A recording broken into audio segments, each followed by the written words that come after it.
Hi, I'm Kate Krieger-Watkins here with The Scoop for Mason County Press, and we're celebrating Veterans Week here at the Lake Shore Resource Network, and we're visiting with Jim Wincek, the VA coordinator.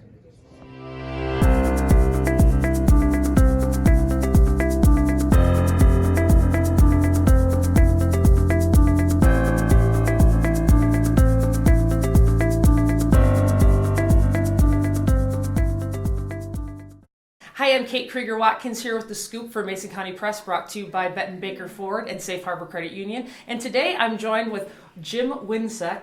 Now, you're the Veterans Affairs Coordinator? Actually, I'm the county's Veteran Service Officer. Veteran Service Officer. And you are located in the Resource Center on Tinkham Avenue in Ludington. Thanks for joining me today. It's my pleasure. Happy Veterans Week. Thank you. You are a veteran. I am. Can you give us a little background on your service? I grew up in South Bend, Indiana, and after high school, I wasn't quite sure what I wanted to do with my life, and so I joined the Army. Okay. That was in 1974. I had visions of the excitement and the adventure of Vietnam at that time, and I wanted to go to Vietnam, but I got there too late. It was pretty much over. Saigon fell in April of '75, and they weren't sending anybody by the time I got there. So I spent 3 years at Fort Rucker, Alabama. I was a construction surveyor, combat engineer. We trained to build bridges and airports and heliports and so forth. Anything that would move men and materials in a war zone was what we trained to do. Cool. Mm-hmm. And how long did you serve for? 3 active years and 3 inactive. Great. Well, thank you for your service. It was fun. Thank you. So let's talk a little bit about, this is a new position that is happening all over the state of Michigan. So what made you decide to jump on board and apply for this position?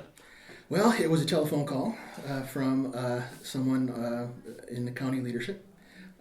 Talked to me one day and asked if I would have an interest in starting a new office.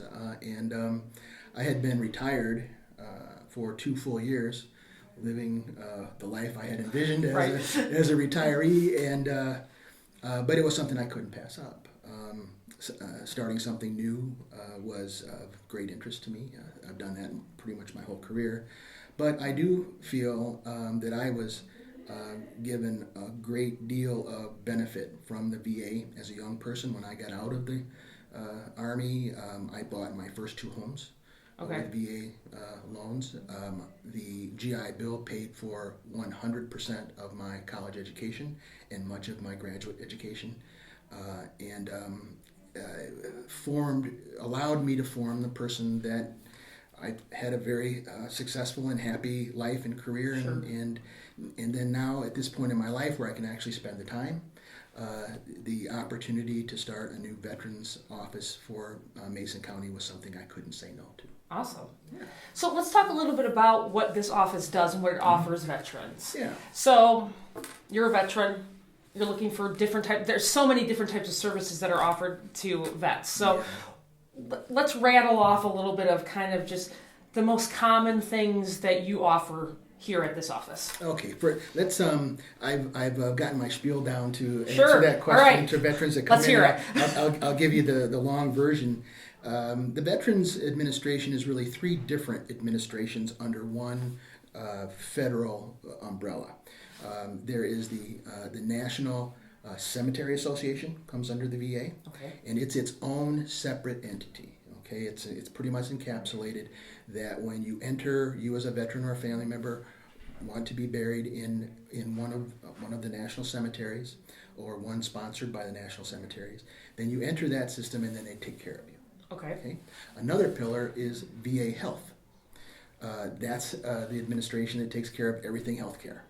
Hearing aids, eyeglasses, inpatient care, outpatient care, prescription drugs, all of those kind of things. Anything that has to do with healthcare is the Health Administration. Okay. What we do here in this office is Benefits Administration, which is I can enroll someone into healthcare, and then once they get in, they're under the care of that pillar. I can help someone apply for burial in a cemetery that's a national cemetery, but once they're in, they take care of it. What we do here mainly are service-connected disabilities. If something happens to a veteran during their service that causes them a physical or mental incapacity of some sort, the government compensates them for that through what's known as a disability payment. And so we take those applications here, we make the case, we represent the veteran through the process, and that's a big function that we have here. Also, in benefits administration are survivor benefits. Veterans, in most veterans are male, and so we deal with widows of connecting them to the benefits that their service member had earned during their service. We also help people with school loans. I just did one of those yesterday. As I mentioned, we're so new here. Almost everything I do is for the first time, and so this was the first time we successfully enrolled a young veteran into a school that he's going to launch his career on. Okay. And so that's really a cool thing. The home loan through the GI Bill is something we can help with through here too.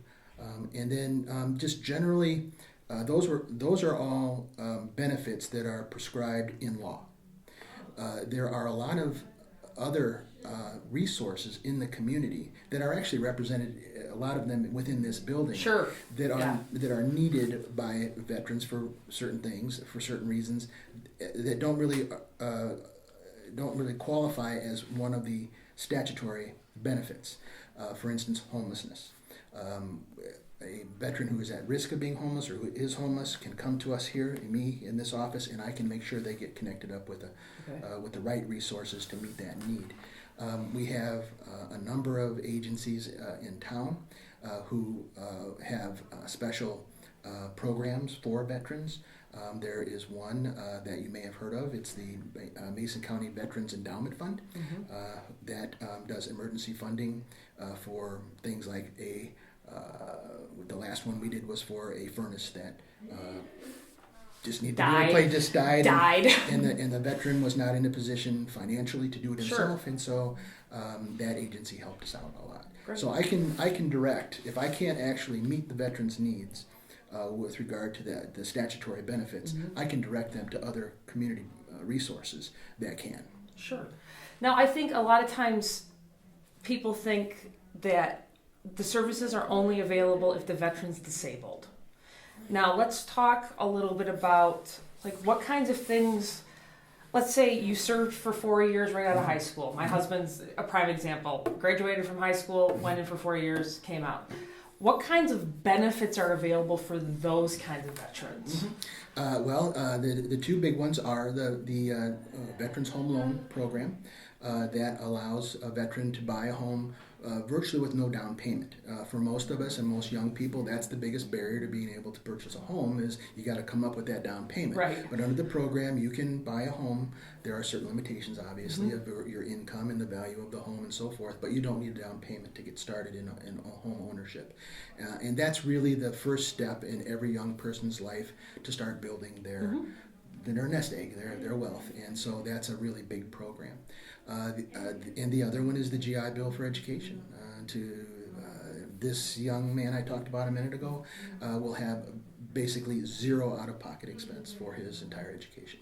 That the GI Bill will pay for his books, his tuition, his housing, and some transportation. Wow. Now, is there a time frame for that GI Bill after you get out of the service? Yeah, that's a great question.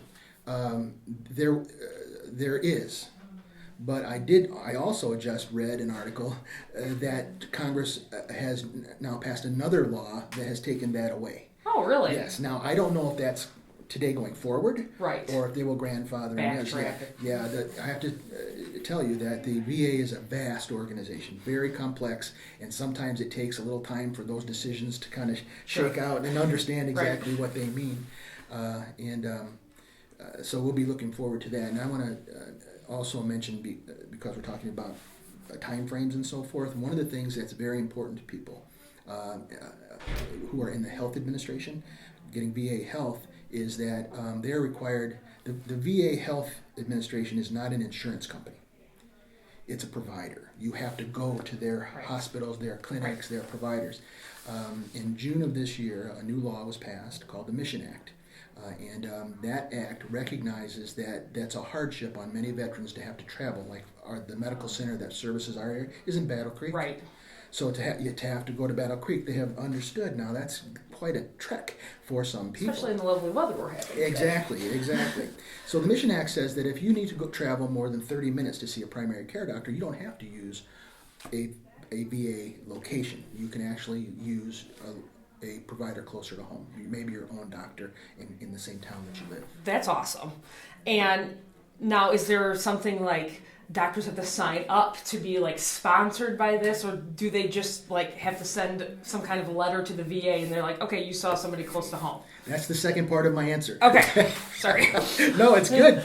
The law was passed, and it was one of those situations where the law became law, but there was no structure underneath it. There was no understanding of who was in and who was out. Right. Who are the providers and who aren't. So the state of Michigan is on top of that, though, and probably more progressive than many other states, in that they have stated that on no later than January 6th of 2021, we will know who the networks are. Okay. Who the doctors are in, what doctors are in, what aren't, what hospitals are in, which ones aren't, and so we'll be able to educate our local veterans as to how they can avail themselves to the Mission Act. That's really cool. I mean, Yeah. I know a lot of people who have to travel down to Battle Creek and stuff, but I think too, our American Legion, they have people that come up to do kind of like health assessments, and like Mondays or Wednesdays, the first and third, or so. I know that because we've looked into it. Plus, I live right by the Legion, so I always know when they're there because I see like the slew of the state cars that are there and the people coming in and out.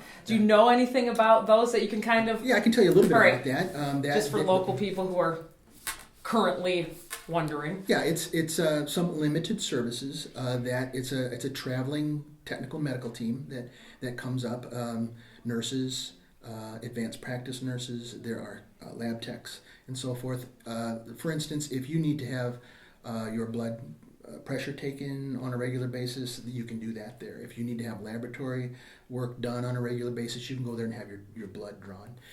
You can't get X-rays or that kind of stuff there. But for some routine care that you really shouldn't have to travel to Battle Creek or even to Wyoming for, you can have done at the Legion. Yeah, that's cool. And it is very nice. Is that something they can contact the Legion about, or is something that they contact you about times and hours, or is that something that they need to directly contact the VA for? What happens is first of all, we will, if a veteran comes to me and wants to get into the health administration, we can file all the paperwork necessary for that, and then they will necessarily have to go to a clinic somewhere, either in Wyoming or in Battle Creek, for an initial visit, evaluation, get them started. If they are evaluated and it's deemed that that's an appropriate service for them, they will send them and assign them times and providers at the Legion for them specifically. Great. That's cool to know that those services are there. Yeah. Anything else that has come up recently that you would like to inform and educate our viewers about?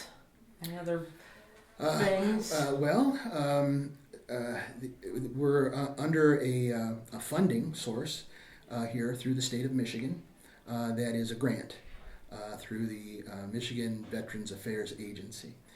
And the grant was obtained by the county board of commissioners for Mason County for the budget year or fiscal year of 2019. That grant was to be reinstituted for 2020, but it was on one of the governor's line item vetoes during the budget breakdown in the state, and so right now our funding is in question, and we just don't know how that's going to play out. Okay, and when do you think you'll hear about that? I got it. We have Google groups and everybody's talking and sending things around. This morning I received an email from the president of MVA, or from our state association, with an article talking about the governor and the troubles with getting anything done by the end of this year. So we're probably not going to see a solution by the end of the year. Okay. Is there anything like local veterans can do, like write their governor, write to their county commission even to help kind of Yeah. show that this is important, that they need to continue to offer this grant? It's a state issue.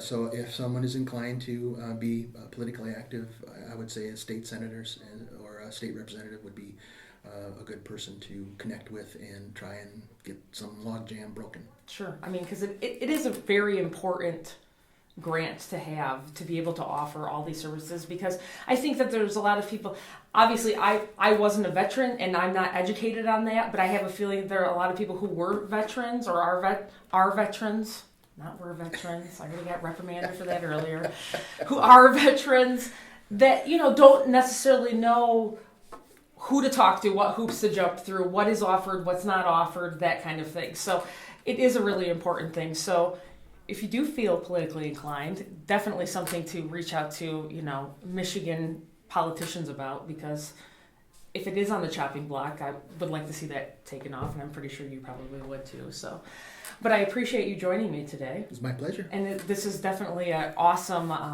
opportunity for people to have in Mason County. How can they get in touch with you? What's your phone number?